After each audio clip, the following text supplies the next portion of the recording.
Yan mga kamaster, at pumayag yung may customer natin na palitan natin ng bushing. Ayan, meron naman tayong dito. Ayan. At ito kasi mga kamaster, sunog yung kanyang motor, pero yung kanyang shafting okay pa naman. Wala siyang problema. Ito yung original niya shafting mga kamaster. At aalisin lang natin to. Ito aalisin natin, lilipat natin dito. Ayan, ano?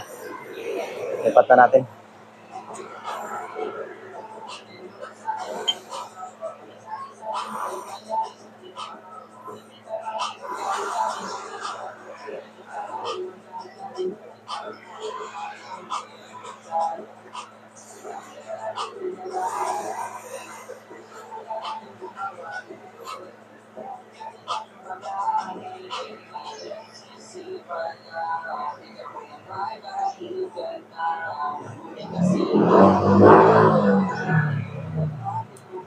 Papalit na natin mga kamaster.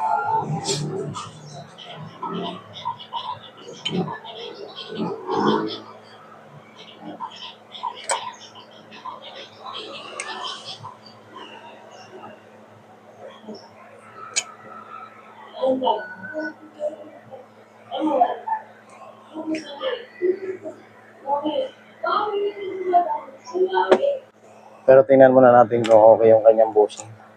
Kung kailangan mapalitan o ano. So, parang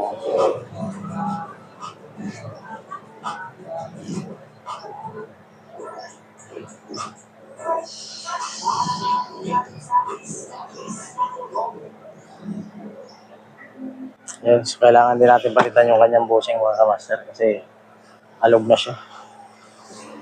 Yan, update ko na lang kayo mamaya.